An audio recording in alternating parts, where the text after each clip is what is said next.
Hello, I'm Spoz, I'm from Birmingham, I do poetry, and you're listening to thespeakerscorner.co.uk.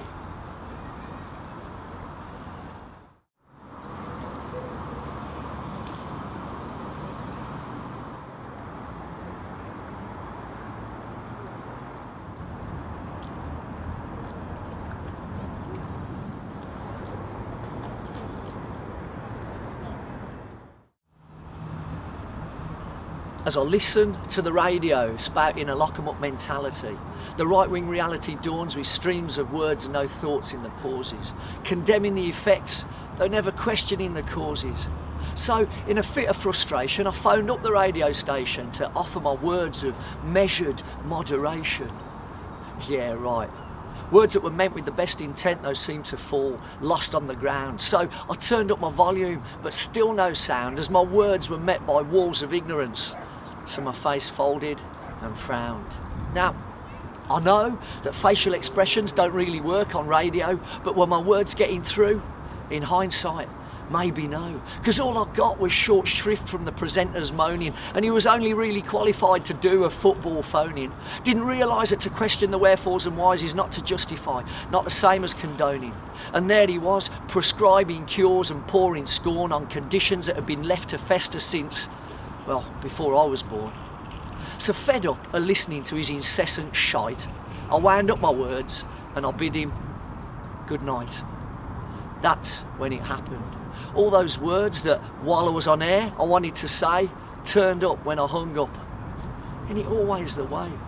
Words that differentiate between disenfranchised and delinquent, distinguish between unable and unwilling. It's chilling as the social mincing machine keeps churning and churning, turning lost hope into an unreasonable yearning for what society and the media tell you must have. Or Murdoch's scummy empire will label you a chav and a loser. Consumerism is their drug and they're making you the user, though never fulfilling what a balanced diet is really all about, because shit in usually equals shit out.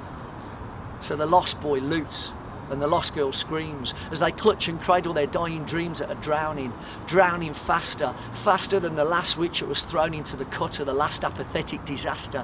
He stands at the doorway of despair, knowing he's gonna go in. As the doorman looks him up and down and grins another knowing grin, he's choking on the right-wing rhetoric and vomit that yesterday's Daily Mail front page had splattered on it.